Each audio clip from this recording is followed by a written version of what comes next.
Cette capsule vidéo vous est présentée par Robert Poulain Comptable. Au téléphone 228-1438. Voici d'hier à aujourd'hui, une capsule de Normand de Lessard. Normand nous présente des personnes ou des événements qui sont venus marquer notre passé en Beauce. Sur ce, bon visionnement.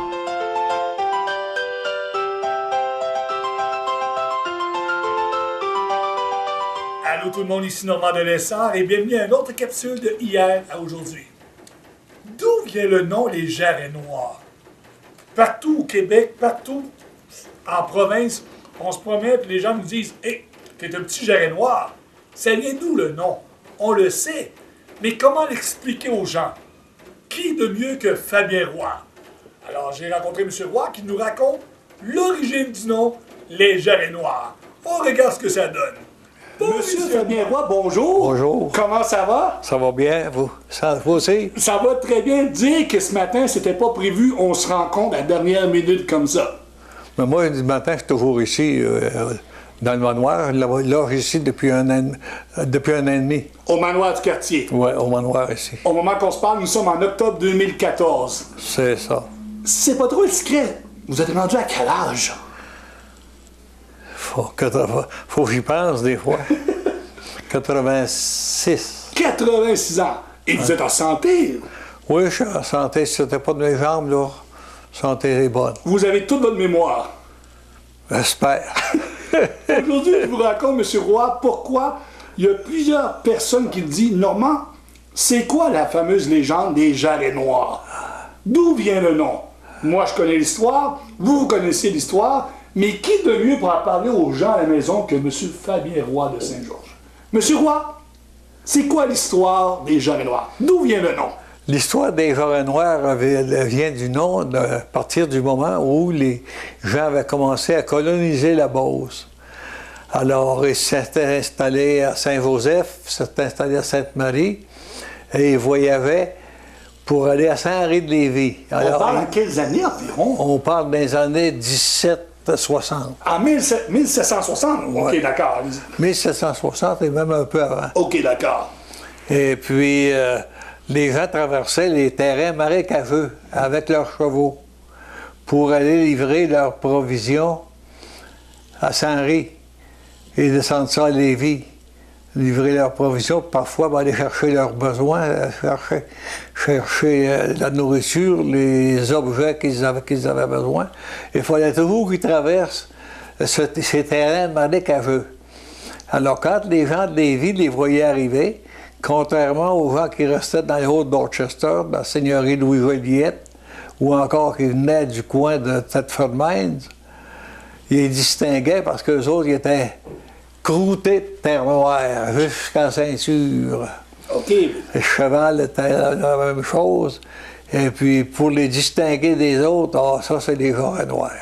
OK, donc, à cause qu'ils voyageaient dans le bout, les gens rendus à Québec, peu importe où, ils disaient « Oh, lui, c'est un Jarret Noir. Il vient de la Beauce. » Et le nom a toujours demeuré. C'est-à-dire la légende a demeuré. Aujourd'hui, personne n'en parle, sauf si à un moment donné, si on raconte l'histoire.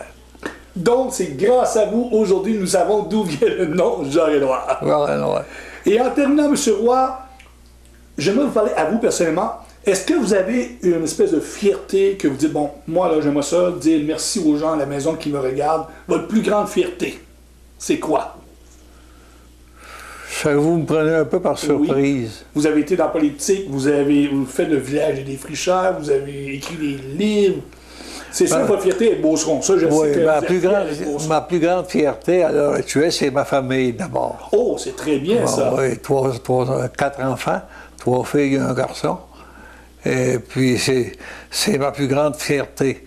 Puis ensuite de ça, être une personne qui réside dans la Beauce. On a comment dirais-je dirais pas qu'on a un diadème spécial, mais on a quelque chose de spécial. Parce que la Beauce, vous savez, quand on prend le temps d'y réfléchir, il n'y a pas 2 régions comme ça. Vous savez que la Beauce, le grand territoire Beauceron, est à peu près la seule région du globe, de la Terre, qui n'a jamais connu de guerre. Parce que les Indiens ont vécu en amitié. Les Abénaquis, ici, avec les gens de la Beauce. Il y a Arnold qui a passé avec ses soldats, mais il a évité le combat.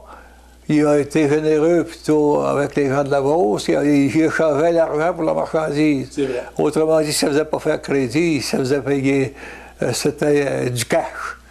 Et puis, quand on prend le temps de lire l'histoire, la Beauce, c'est un territoire unique. C'est un territoire unique avec une mentalité unique parce que, en plus, c'est la seule région francophone qui a été colonisée sous le régime français.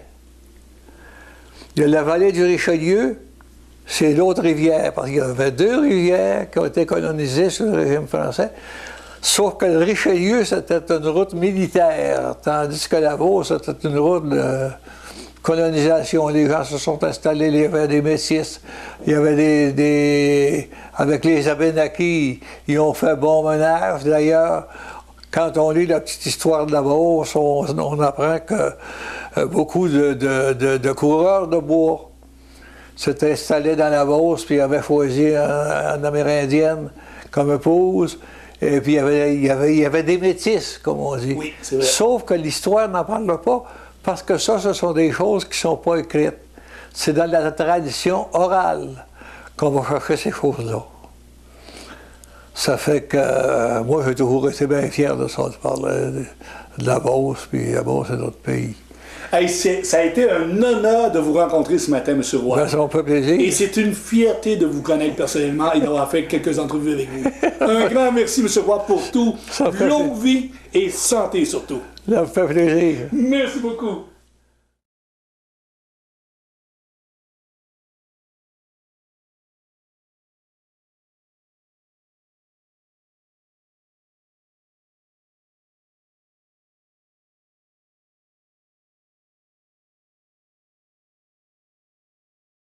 Cette capsule vidéo vous a été présentée par Robert Poulin Comptable, au téléphone 228-1438.